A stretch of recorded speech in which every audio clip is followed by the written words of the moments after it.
Hey everybody, it's Doc Green, the Rhodes Scholar, coming back at y'all.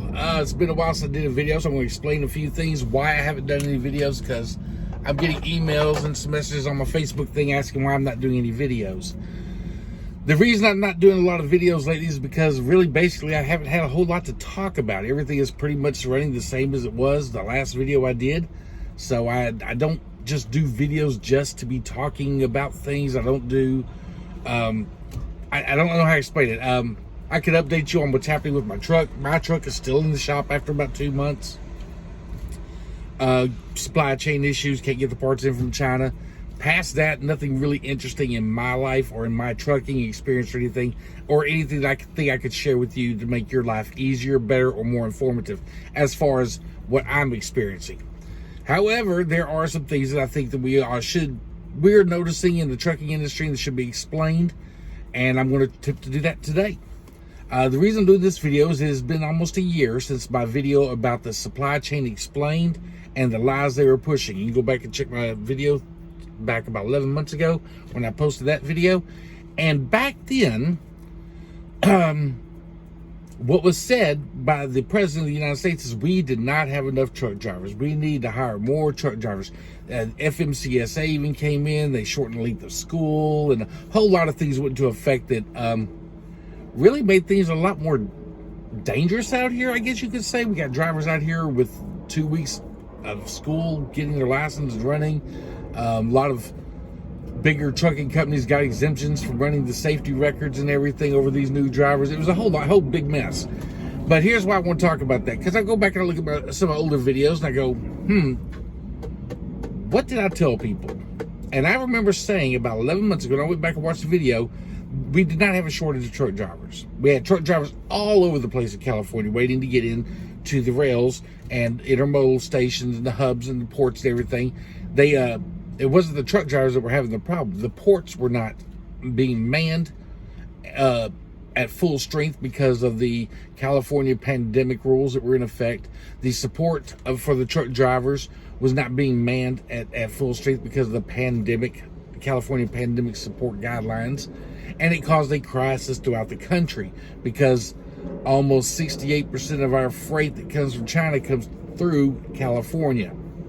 Or not just China, anywhere in Asia. But most of it does come from China.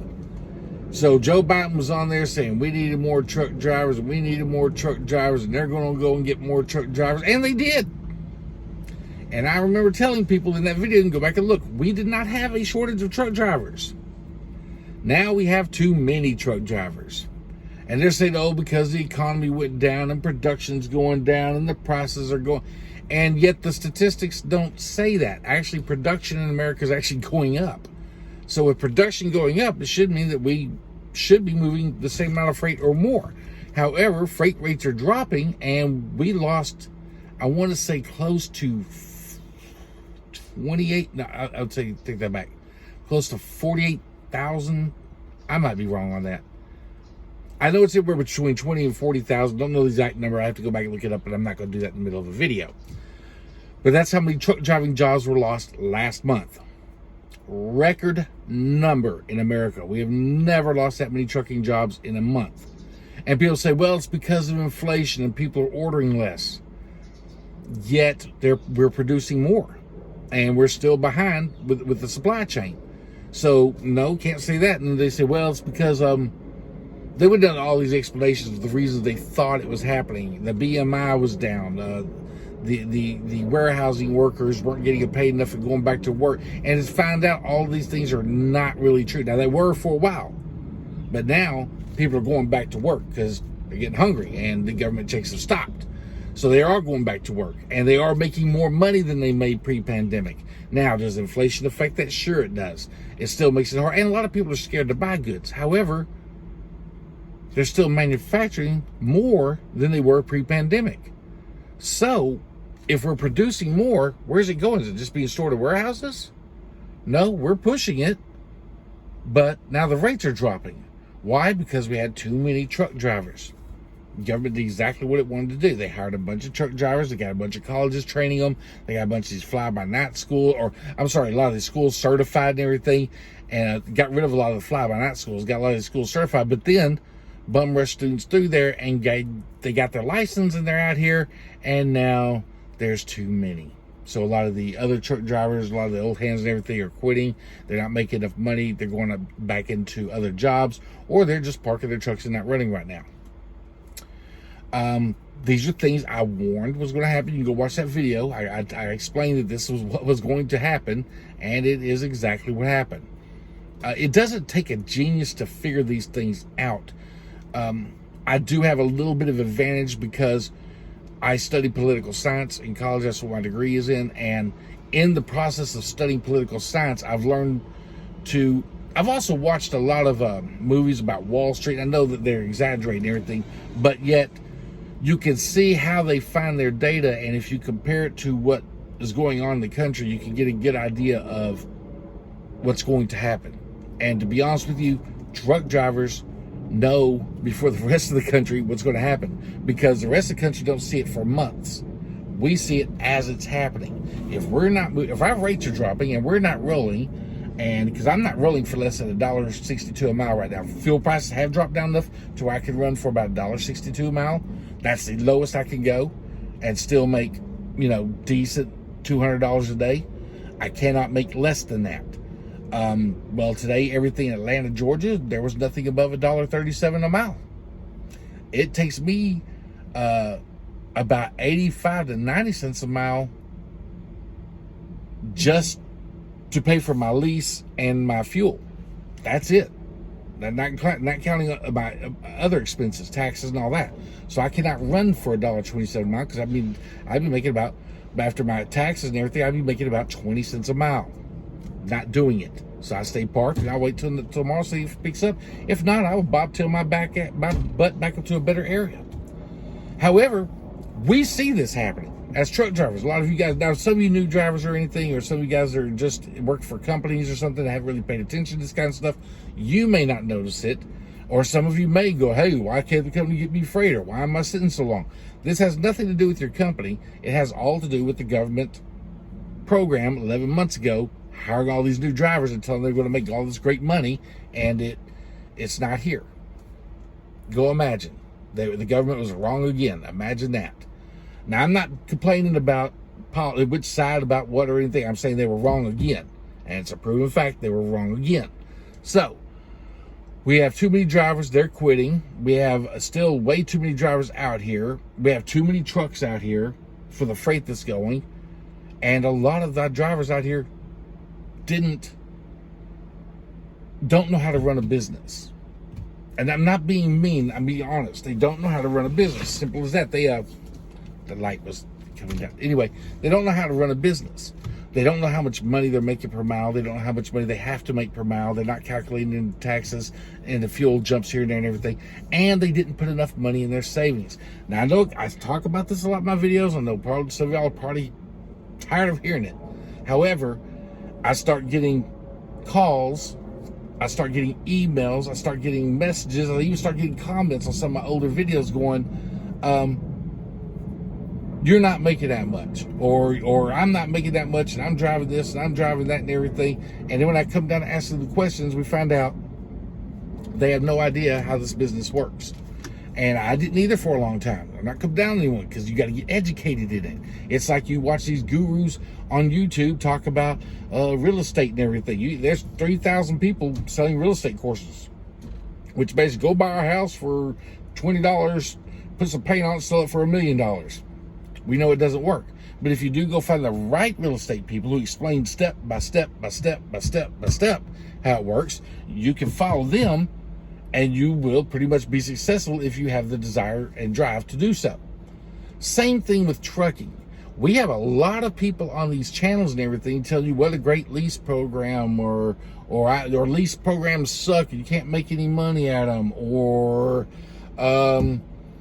I got screwed by my company, or, 1,000,001 excuses. But when it comes down to it, the problem is these drivers did not have enough money in savings when they started. They didn't know how much money they were making per mile. They didn't know how much the truck was costing them per mile, or they weren't calculating their taxes, or a combination of all of these things. They weren't paying attention to what was going to happen in a few months. Probably didn't know what was going to happen because they haven't been out here long enough. Which goes back to my original title of the video. Why are we lost record number of drivers? A lot of these people got out here. A lot of the older guys just say it's not worth it right now for them to be running for what their rates are worth. And I get it. That's if you're going to run for those rates. I'm not doing it. I will sit there and park. So a lot of them went and parked their trucks. They're going to go do something else, whatever their little other businesses are. Some get new jobs. Some are selling trucks. And if you go onto some of the truck selling sites, you'll see all of a sudden the truck prices are starting to drop because there's a lot of flooding of trucks coming into the market. And not dropping a lot, but they're dropping. A lot of these drivers have quit. A lot of these, like I said, I want to say it was over, you know what, it was over 20,000. I know that. It was over 20,000 jobs lost. And that's because these drivers got out here and they got talked into going into leases, and they got, you talk to recruiters and they tell you, well, this is what it pays, this is what it pays, and I got a driver out here that's making $200,000 a year. Yeah, possibly. What they did not tell you is most of the time that's before taxes and other expenses. They don't tell you that. That's the average of most drivers make about $200,000 a year. I'm guessing because that's what I see. But after you take out all the lease payments and your fuel and your insurance, your tax and everything, some of these drivers are lucky to walk home with 50, 60,000 out of the 200,000, maybe 80, 90,000 if they're good on their fuel economy and everything. And that's after the 200,000, because what they don't tell you is that's 200,000 gross. And then you ask the question, okay, well, if my truck payment's only $50 a day and I'm making this much money, I'm good. No, because you didn't take off your equipment, your bobtail insurance, your physical damage insurance, your maintenance, your advances. You didn't take all that out. So you're not good until you know exactly how much you're spending. These drivers did not, obviously. Either that or they wanted to make a lot more money and they just couldn't figure out a way to do it. They started to, because here's the thing, I could have taken the run today and I could have ran it back into Texas and made $900. Probably took home maybe $300 tomorrow night after everything was paid for and everything, and my fuel, my lease payment, everything. But I need to make more than that. I need to make at least $200 a day while driving. They say, yeah, but now you didn't make anything. You lost another day of lease payment you owe. Right. So tomorrow I may have to raise my rate. Now I can't take it for $1.62. Now I have to take it for $1.75 to cover up for my lease payments and stuff yesterday. If they can't get me out of here by then, they say the rates just aren't here. I know what the rate paid out of Texas coming to here. It was almost double what it's paying here going back to Texas. I wouldn't say double, but it is about $400 more. So if I can't do that, then I will bobtail my truck back to Texas. Now I know my company gets upset about that. They say, oh, you can't do that. You can't. This is my truck. The hell I can't. You know what I'm saying? I pay the lease payments on this truck, so yes, I can. And I will. Or I'll bobtail into a better area where I'm getting higher rates. I would rather spend, 40, 50 gallons of fuel traveling 300 miles, 350, 400 miles. I get about 8.5, 9, actually I get about 10 miles a gallon when I'm bobtailing. So I'd spend probably about 35 gallons of fuel to get to an area that pays about 80 cents more per mile than what they're offering here. And that's what I will do. It will be worth it to me. Plus, I'm not be putting the wear and tear on my truck with the trailer and everything and the heavy weight and everything. Because the one they offered me today, they were coming out of Quaker Oats. Those weigh about 42,000 pounds. Going up and down through the mountains to Virginia, up to Ohio. And they want to talk about they were only going to pay me $1.27 a mile. No, I will bobtail up there and pick up a load or something, get in that market before I do that to my truck myself and allow these brokers to keep lowering the rates to us like that. That's just me. And some of you can't afford to do that. Y'all take the runs anyway, and I get it. Some of you guys, if you know how much you're making and you realize that you're only making 20 cents a mile, 30 cents a mile, and you still taking that freight, don't ask why the freight's low. You're the reason. Okay, I'm not doing it. They can hand that to a company driver. They're not going to hand it to me. And the company drivers make way more than 30 cents a mile. So just to let you know, that's how that works out. And that's with any company. So when you guys take that cheap freight and everything, and, well, I'd rather have that than nothing. I'll pay my bills. Are you? Are you really paying your bills? because your bills consist more of just paying the lights, electricity, food, phone, and your truck payments. Bills also consist of retirement investing, future, your savings plan, to your emergency savings in case something does happen to you medically or something. Those are all part of your bills too. And if you're not making enough money to cover all of those things, you're not really making enough money to pay your bills. If you can't take off a week and not be hurting or not be in the negative or not be worried about bills when you come back to work and you don't get paid for another 2 or 3 days. Took me 3 days this time to get back in the black. But I took off 8 days, went up to Maryland, picked up a camper a friend of mine sold to me, and a couple of four-wheeler. Got to go back and get another one next month. But yeah, I picked that stuff up, took off 7 days, came back, rested another day, and took back out, and it took me 2 days to get back in the black. But I wasn't worried about it. Even if I didn't get black, I still had money in the bank and everything backing me up and everything. If you do not have that, and you got to get back on the road to make that money, you're chasing that dollar bill. It seems to me it's sort of like Murphy's Law. When you're chasing it, something will always happen to block it. When you got money backed up and stacked up and you're prepared, when things come up, they don't come up. It's crazy. It's crazy as hell. I don't get it. But I do know it's one of the things I've warned people about, I warn truck drivers about, and I tell all the time. As long as you got the money there, you may never need it. But I promise, if you don't have it, you're not only going to need it, but you're not going to get it, and you're going to be quitting. You're going to be cussing out the company you drive for. I could take that load today. I really could. I could go down and take that load and make a couple $100 and I'm fine. Yep, still got my money. I got enough money to make to pay those bills. But here's the good thing. I don't have to take that load because I was prepared ahead of time. 41,000 or 20-something thousand truck drivers lost their jobs because they weren't prepared. They didn't know how to be prepared. They didn't know how to set up a savings plan. Yeah, I'm kind of growing my hair back a little bit. They didn't know how to do a lot of things that they needed to do. And it's sad. It's a shame because now, of course, the unemployment rate's going back up because as a lot of the people out of our sector, transportation industry, and it didn't need to happen. These drivers did not know what they were getting into. It's great to hear the sales stories, and that's all the schools will teach them. That's all the government will tell them because they're trying to get... Let me explain something to you guys. The government hates independent truck drivers. I take that back. The liberal, and I'm not saying Democrat, I'm saying the liberal part of the government hates independent truck drivers. And do you know why? Because we are capitalists. They don't like capitalists. And not only are we capitalists, but we're non-union capitalists.